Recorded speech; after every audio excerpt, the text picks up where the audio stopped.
Maayong adlaw sa tanang mga Pilipino sa tibuok nasod ug sa nagkalain-laing parte sa kalibutan. Magandang araw po sa lahat.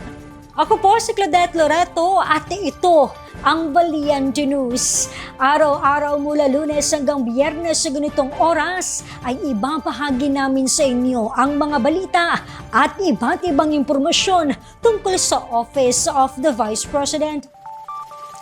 Di maitago ang tuwa sa mukha ng mahigit 100 na mga learners mula sa Division SPED Center sa Legazpi City sa Bicol Region matapos makatanggap ng pagbabago bags mula sa tanggapan ng pangalawang Pangulo.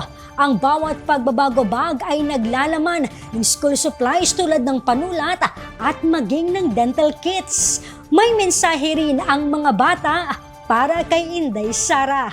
Maribeth Adlawan sa report. Kabilang ang mga mag-aaral ng Division SPED Center sa Legazpi City sa Bicol Region sa libu-libong learners na nakatanggap ng pagbabago bags mula sa tanggapan ng pangalawang Pangulo.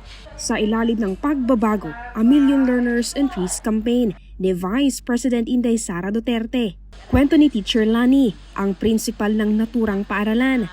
Malaki ang naitulong ng pagbabago bag sa kanilang mga learners na kulang sa gamit pang eskwela.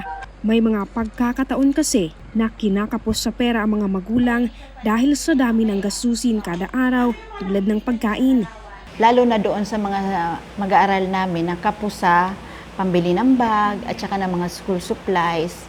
Dahil po yung bag na pagbabago bag na naibigay po, meron na siyang laman na notebook, tapos ng mga crayons and pens, kung saan ginagamit nila yun sa araw-araw na pag-aaral nila sa school. Di naman maitatago sa mukha ng mga learners ang kanilang tuwa sa natanggap na pagbabago bags. Araw-araw na nga nila itong ginagamit. Narito naman ang nakakaantig na mensahe ng mga mag-aaral para kay Inday Sara. Thank you! May mensahe rin na nais ipaabot ang mga guro para sa pangalawang Pangulo.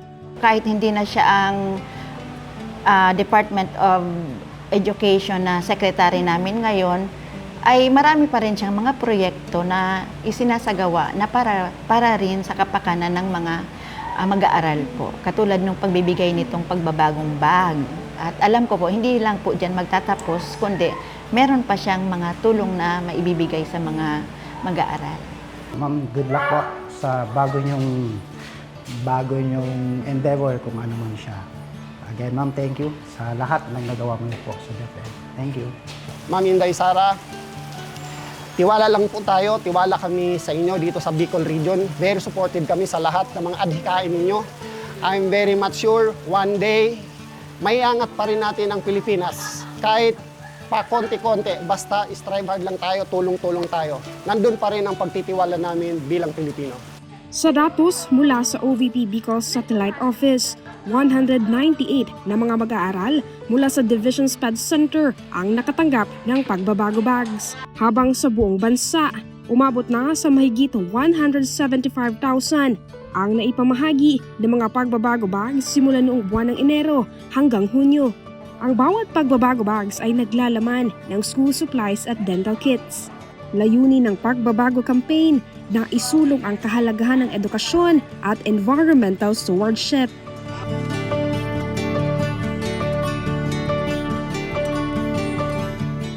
Mula dito sa Legazpi City, ako po si Maribeth Adlawan. Lahat para sa Diyos, bayan at pamilyang Pilipino. Valiente News.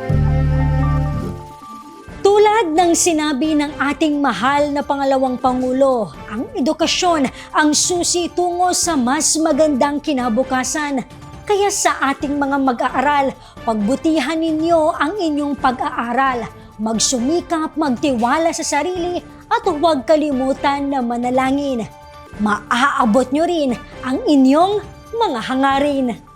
Para sa karagdagang detalye at impormasyon, maaaring bumisita sa aming website na valientenews.com o mag-subscribe sa aming official YouTube channel na Valiente News o di kaya i-follow ang aming official Facebook page at TikTok at X.